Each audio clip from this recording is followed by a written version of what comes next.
We started a podcast. This is part 2 of our first episode of conversation with Bruce Spiegelman from Harvard Medical School. In the first part, Bruce told us about his discovery of the gene PGC1. In the second part, Bruce tells us about the discoveries that came after PGC1, what he thinks the future looks like, and his ideas of the importance of a body of scientific work. Let's listen to what Bruce has to say. What did the discoveries after PGC1 alpha look like? I mean, did they come fast, or was it sort of the slow trickle?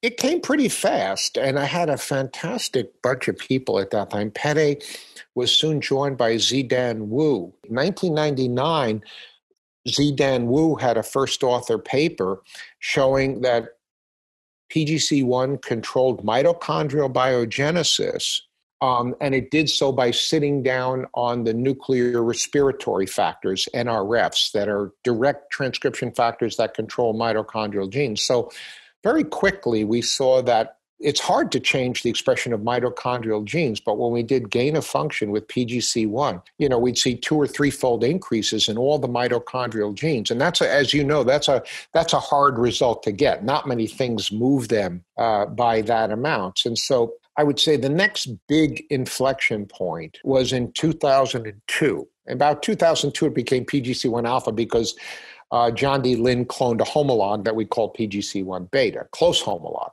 John D. made a transgenic mouse that expressed PGC1 alpha, let's call it now, in muscle. So what we were asking was, if you turn on mitochondrial biogenesis in muscle with PGC1 alpha, do you get respiratory effects? Do you get effects on mitochondrial biogenesis? And he opened up the mouse, and the whole mouse was red. All the muscle was red. And it wasn't just more mitochondria. Very quickly at a molecular, looking at it in molecular terms, holy cow, there's more angiogenesis, there's more mitochondrial biogenesis, there's fiber type switching. Wow, this looks like a mouse that was exercised. And then almost simultaneously, literally almost exactly simultaneously with that, I didn't know this at all, John Halassi at Washington University, it turns out that John showed that this coactivator is induced with exercise.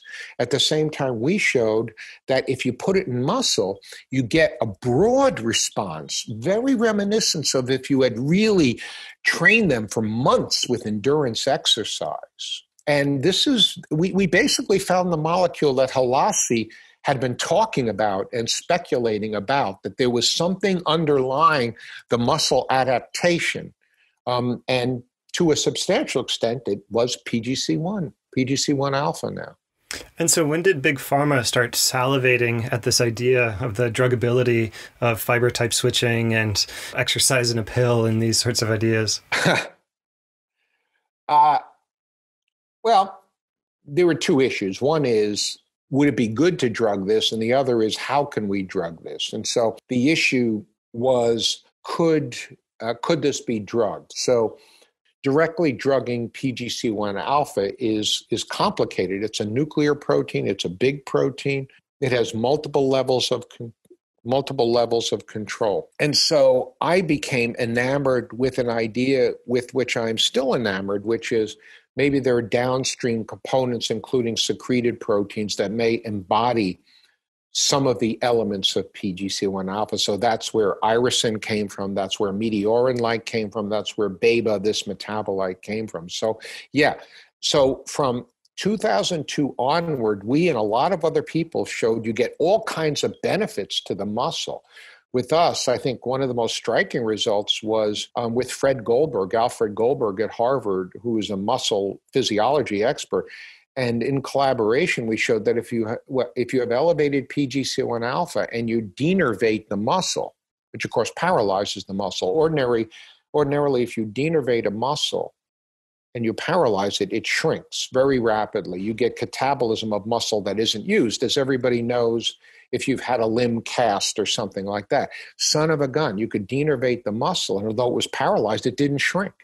So that became obvious that, wow, if we could drug this, we'd have something really potentially very useful in all kinds of dystrophies and atrophies. So Christoph Hanschen and I speculated about this in around 2006 in a review article. And then, we began to look for such components. And in 2012, we published irisin as the first molecule secreted downstream of PGC1 alpha, which embodies some of the effects of physical activity. Now, Matt, I have to say that I'm not enamored with exercise in a pill, that concept. I mean, it's used in a very crass way. It kind of even upsets me a little bit because the goal here, the vision here is not to enable people to stay fit without exercise. There are a lot of people who can't exercise for a variety of reasons, illnesses, age, paraplegia, muscular dystrophies, neuromuscular degeneration. So the vision here would be, can we bring some of the benefits of exercise to people who can't exercise? And furthermore, maybe it's not quantitatively limited to what we can do with exercise. Maybe this is just a toe in the door and expand on the pathways that control muscle atrophy and muscle dystrophy. So yeah, it's a vision that we had 20 years ago, and I'm still very excited about that. I'm very devoted to seeing how far we can go with that concept. Beyond some of the downstream questions about the downstream targets, what are some of the key questions about PGC1 or PGC1 alpha now that still keep you up at night? Well, one thing is, you might know, let me back up. In 2002 to 2004, we thought, God, how can one gene do all of these things? Well, it turns out that one gene is used to make a lot of different proteins. So there are multiple splice variants. There are multiple post-translational modifications. There are multiple regulation of translation, of transcription. So it turns out that this one gene is a network. I don't even know how many different proteins come out of that gene. So part of the answer is, how can one gene do all these things? Well, that one gene is making almost surely hundreds of different proteins. So it's this vast network. And, it's a little bit related to the question, Matt, of how can humans form from 25,000 genes? Well, those 25,000 genes probably make 1 million proteins, So this is a really good example. It's so freaking complicated. I can't even tell you. I can't keep on top of all the splice isoforms that have been published. Some of them we've published. And some of them are subtly different from others, and we don't know what are meaningful. So part of the problem here is like picking a portion of the problem that we feel like we can solve, that we can get to the finish line. Because if you simply knock out the gene, which we do, you're probably interfering with 100 different proteins. But those are the kind of problems we're still super interested in. And still, a large portion of our interest in this is the pathways that are potentially druggable, either the translation systems or the downstream factors. Because I am convinced, and I think the literature is pretty convincing, that if you could manipulate PGC1 alpha, you could very likely help people with Duchenne's muscular dystrophies, with atrophic syndromes in muscle, possibly neurodegenerative disease like Parkinson's and Alzheimer's. So, how to drug a nuclear protein is not a simple question. Certainly. Yeah, you just said something really important, though, that I want to get back to, which is choose a small part of the problem that you can make some progress on. And that's important, I think, because if you go back to what you first told us in the story, you and Perry decided very early on that this was a question that you think that you can answer, and you have a cell line and another cell line that you might be able to then compare. So how do you think about defining questions in science? Because that's arguably even harder than finding the answer to that question. Yeah, I agree with you. I think you want to work on something that is not understood. But you want to work on something that could be understood. It doesn't do any good to say, oh, gee, I want to understand this really important biomedical problem, but it's not ready to be solved. The knowledge, the technology to do it is not there. So I think, this is where knowledge, instinct, that goes back right from the beginning, where I remember when I was told more than once, why are you wasting your time on this? You could be working on lymphocytes. Yeah, I could be working on lymphocytes, but It was an area that was not understood. I felt like I could understand it. I felt like it might be important. And, in the end, you go with your instincts on these things about a problem that you think can be broken and it would be valuable to break it. And you have some vision. And of course, at the beginning, one never has all the details to know as a fact that you can break it, but you feel like the pieces are there. And Pette and I both felt like, okay, it's time to turn to thermogenic fat cells. We thought about it I think we both thought about it this way. On the one hand, it itself is an important problem, thermogenic fat.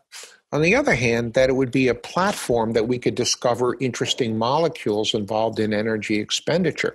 It turns out in this project, probably the second part turned out to be, of more interest. You're not interviewing me just because of our interest in brown fat. It's because the PGC1 alpha work, it turns out it's probably the regulator of mitochondrial biogenesis in probably most every cell. I don't know that I can give you an answer, just that you have to kind of think about these things and come to your own conclusions. And nobody is always right. Usually most people are not always wrong. It's a matter of picking the problem that you think has the right ingredients to solve the problem you're working on, and then to have broader implications from that.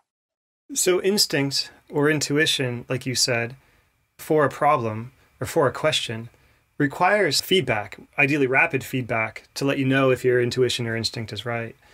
So when did you know when you were onto something? I would say with the mitochondrial genes turning on. That's a pretty, as you know, it's not easy. From that point, I knew we had value. I didn't know ultimately, what. And again, we were thinking about thermogenic fat, the fact that it went much broader than that.